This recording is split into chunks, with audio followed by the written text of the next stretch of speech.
छात्रों नमस्कार। एनसीईआरटी गणित कक्षा 10वीं में आपका स्वागत है। आज हम लोग प्रश्नावली 8.1 का प्रश्न क्रमांक 10 हल करेंगे। तो आइए सबसे पहले प्रश्न पढ़ लेते हैं। इसमें दिया गया है त्रिभुज PQR में कोण Q समकोण है, जबकि PR प्लस QR बराबर 25 सेंटीमीटर और PQ बराबर 5 सेंटीमीटर है। तो साइन P, कॉस P और टेन P के मान ज्ञात कीजिए। तो यहाँ पर सबसे पहले हमें एक त्रिभुज PQR दिया गया है, तो हम मान लेते हैं कि ये त्रिभुज PQR है, लेकिन इसमें हमें नाम ध्यान से देना है।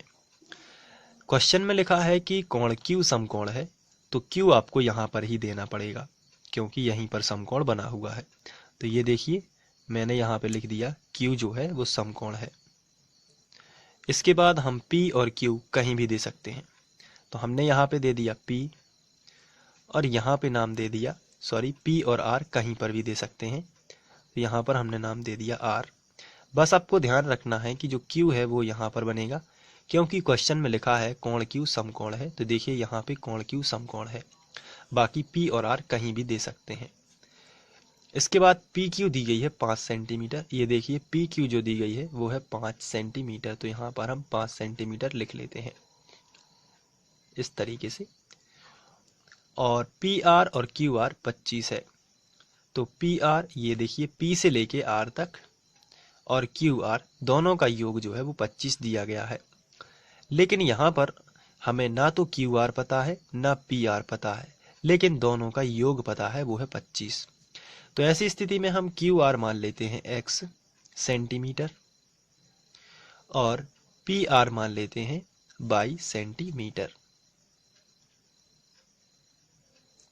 इस तरीके से। तो ये आपको मान लेना है। अब इसके बाद क्वेश्चन के अनुसार हम कुछ लिख लेते हैं, जैसे दिया है या चित्रानुसार त्रिभुज PQR प्रदर्शित है जिसमें कोण Q समकोण है। सबसे पहले हमने ये लिख लिया।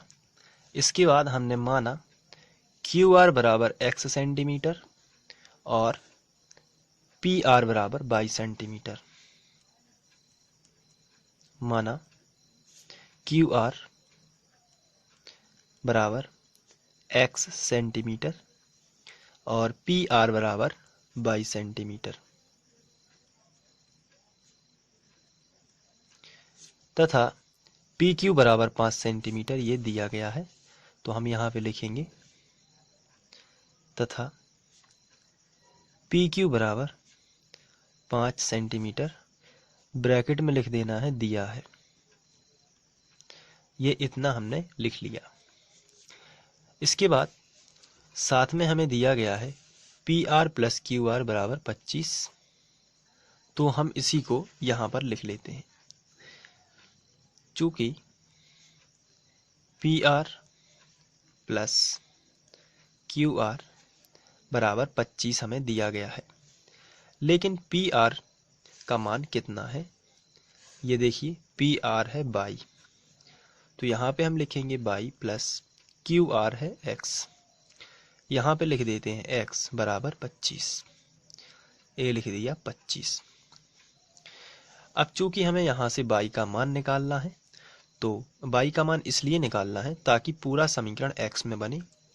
तो ये हम 22 को लिख सकते हैं 25 माइनस एक्स, इस तरीके से y बराबर 25 माइनस एक्स।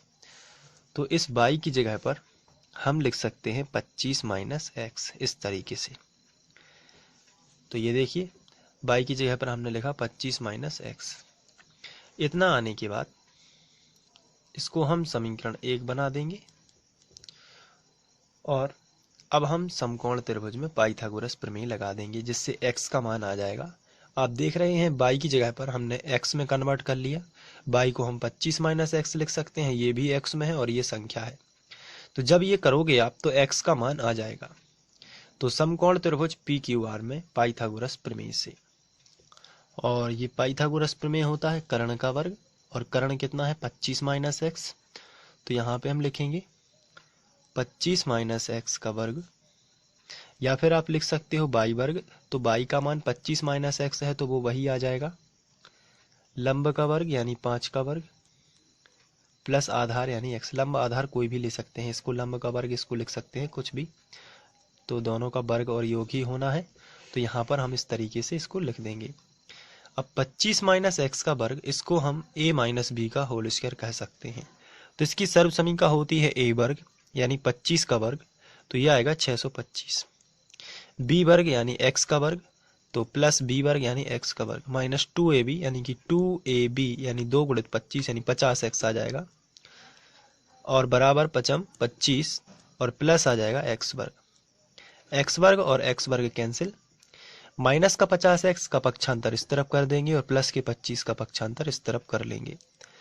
तो 625 माइनस का 25 प्लस का 25 इस तरफ आएगा तो माइनस का 25 बराबर माइनस 50 इस तरफ आएगा तो प्लस 50x हो जाएगा। 625 में से 25 घटा देंगे तो आपको मिलेगा केवल 600 बराबर 50x।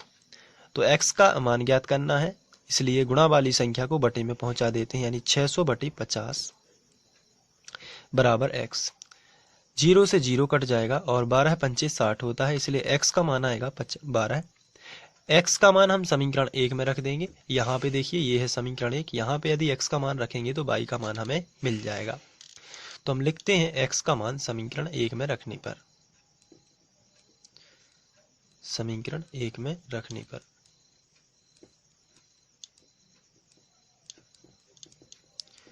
चलिए समीकरण 1 देख लेते हैं क्या था। y बराबर 25 माइनस एक्स, तो हम यहाँ पे लिखेंगे y बराबर 25 माइनस एक्स, तो y बराबर 25 माइनस एक्स की जगह पर रख देंगे 12, तो 25 में से 12 चले जाएंगे तो आपको मिलेगा 13। तो ये y का मान कितना आया 13 है और x का मान कितना आया 12 है, इस तरीके से। तो अब हम इस चित्र में यहाँ पर x की जगह पर लिख सकते हैं असल में 12 और y की जगह पर लिख सकते हैं 13, ये देखिए, और ये 5 तो था ही। तो ये हमने, तो हमें साइन p और कॉस p और टेन p का मान निकालना है। तो चलिए शुरू करते हैं। सबसे पहले हम निकाल लेते हैं साइन p। तो यहाँ पे थीटा की तरह p काम करेगा, तो ये देखिए ये है थीटा, यहाँ पे p काम करेगा। तो साइन का फॉर्मूला होता है लंब बटे कर्ण, लेकिन थीटा ये है तो इस हिसाब से ये लंब हो जाएगा 12 और कर्ण हो जाएगा 13, क्योंकि साइन का फॉर्मूला होता है लंब बटे कर्ण। तो ऐसी स्थिति में थीटा ये है तो लंब ये हो जाएगा 12 और कर्ण हो जाएगा 13, तो 12 बटे 13। इसके बाद हमसे क्वेश्चन में पूछा गया है कॉस p और टेन p भी ज्ञात करिए। चलिए कॉस p और टेन p भी निकाल लेते हैं। साइन p तो हमने निकाल ही लिया है, कॉस p देख लेते हैं कितना है कॉस p। यहाँ पे p जो है थीटा की तरह काम करेगा, तो लंब ये है तो आधार बनेगा ये, कर्ण तो समकोण के सामने की भुजा ही होती है। तो लेकिन कॉस का फॉर्मूला होता है आधार बटे कर्ण, आप देख रहे हैं आधार बटे कर्ण। तो ये देखिए ये है आधार, क्योंकि ये थीटा है तो ये हो जाएगा लंब, तो ये है आधार बटे कर्ण, ये है 13, 5 बटे 13। इसके बाद हम निकालेंगे टेन p। टेन होता है लंब बटे आधार, ये लंब है और ये आधार है, यानी 12 बटे 5, क्योंकि थीटा ये है तो लंब ये हो जाएगा और आधार ये हो जाएगा, तो 12 बटे 5। इस प्रकार हम साइन p, कॉस p और टेन p निकाल लेते हैं। तो आशा करता हूँ कि ये वीडियो आपको पसंद आया होगा। Thank you.